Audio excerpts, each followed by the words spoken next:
నైరుతి రుతుపవనాలు ఇవాళ కేరళను తాకుతాయని అంచనా వేస్తోంది భారత వాతావరణ శాఖ. అదే సమయంలో లక్షద్వీప్, కర్ణాటక, తమిళనాడు, ఈశాన్య రాష్ట్రాల్లోకి ప్రవేశించేందుకు పరిస్థితులు అనుకూలంగా ఉన్నాయని తెలిపింది. అక్కడి నుంచి 2-3 రోజుల్లోనే ఏపీలోకి విస్తరించే అవకాశం ఉంది.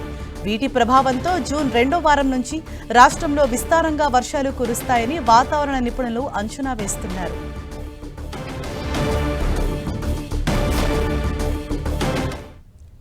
ఇదే విషయంపై మరింత సమాచారం మా ప్రతినిధి విక్రమ్ మనకు అందిస్తారు. విక్రమ్, మరి తెలుగు రాష్ట్రాల్లో వర్షాలు అంటే ఎప్పటి నుంచి కురిసే అవకాశం ఉంది? భారత వాతావరణ శాఖ అధికారులు ఏం చెప్తున్నారు?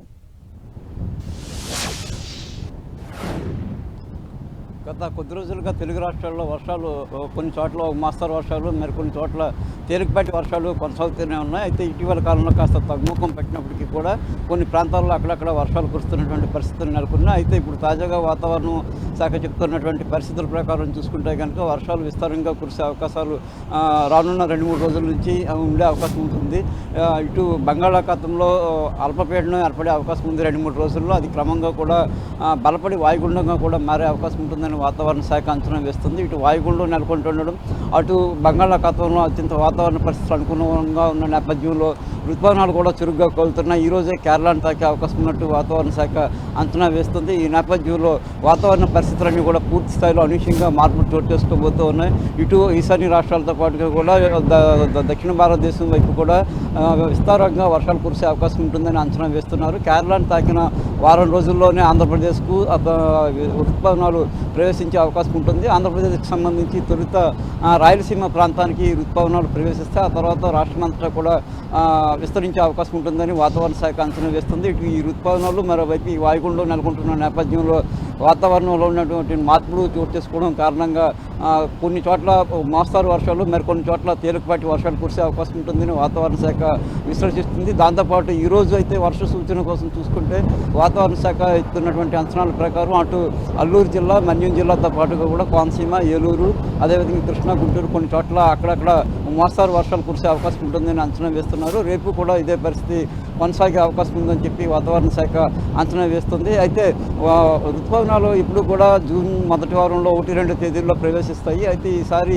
వాతావరణంలో ఎల్నినో ప్రభావం పూర్తిగా లేకపోయిన నేపథ్యంలో వాతావరణ పరిస్థితులు అనుకూలంగా ఉండటం కారణంగా 10 రోజుల ముందుగానే దాదాపు ఋతుపవనాలు అనేవి కేరళను తాకుతున్నాయి. ఇది దాదాపు కూడా 19 సంవత్సరాల తర్వాత ఈ రకంగా ఋతుపవనాలు అనేవి చాలా ఎర్లీగా ముందుగానే రాష్ట్రంలోకి ప్రవేశిస్తున్నటువంటి పరిస్థితులను వాతావరణ శాఖ చెప్తోంది. అయితే ఏదైతే ఈసారి వర్షపాతం కూడా నైరుతి ఋతుపవనాల కారణంగా ఎక్కువగా నమోదయ్యే అవకాశం ఉంటుంది అని అంచనా వేస్తున్నారు. సాధారణంగా ఇప్పుడు నైరుతి ఋతుపవనాల కారణంగా 92 నుంచి 96% మధ్య వర్షపాతం ఉంటుంది. అంతా అక్కడితో వర్షాలు ఆ మేరకు మాత్రమే నమోదవుతూ ఉంటాయి. అయితే ఈసారి ఎల్నినో ప్రభావం లేకపోయిన కారణంగా ముందస్తుగానే ఋతుపవనాలు ప్రవేశించిన నేపథ్యంలో వర్షాలు చాలా తీవ్రంగా ఉంటాయి. అధిక శాతం వర్షపాతం నమోదయ్యే అవకాశం ఉంటుంది.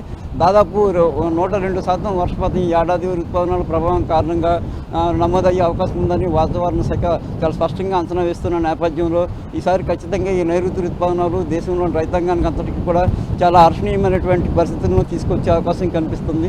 అయితే ఈ వాతావరణ పరిస్థితుల్లోని వర్షాలు కురుస్తున్నప్పుడే ఈదురుగాలులు, అదేవిధంగా ఉరుములు, మెరుపులు, పిడుగులు వంటివి కురిసే అవకాశం ఉన్న నేపథ్యంలో చాలా జాగ్రత్తలు వహించాల్సి ఉంటుందని చెప్పి వాతావరణ శాఖ చెప్తోంది. ఈ నేపథ్యంలో అన్ని ప్రాంతాల్లో కూడా ప్రభుత్వం ఇప్పటికే ఈ వాయుగుండం, ఈ నైరుతి ఋతుపవనాలు వీటి ప్రభావం కారణంగా వర్షాలు ఉన్నాయని చెప్పి సూచిస్తున్న నేపథ్యంలో ఈ పిడుగులు, అదేవిధంగా పిడుగుపాటుకు గురై కొంతమంది చనిపోతున్న నేపథ్యంలో అటు ఈదురుగాలులు, ఈ పిడుగులు పడే క్రమంలో జాగ్రత్తలు తీసుకోవాలని వాతావరణ శాఖ ప్రత్యేకంగా సూచిస్తూ ఉంది. Harisha, thank you Vikram.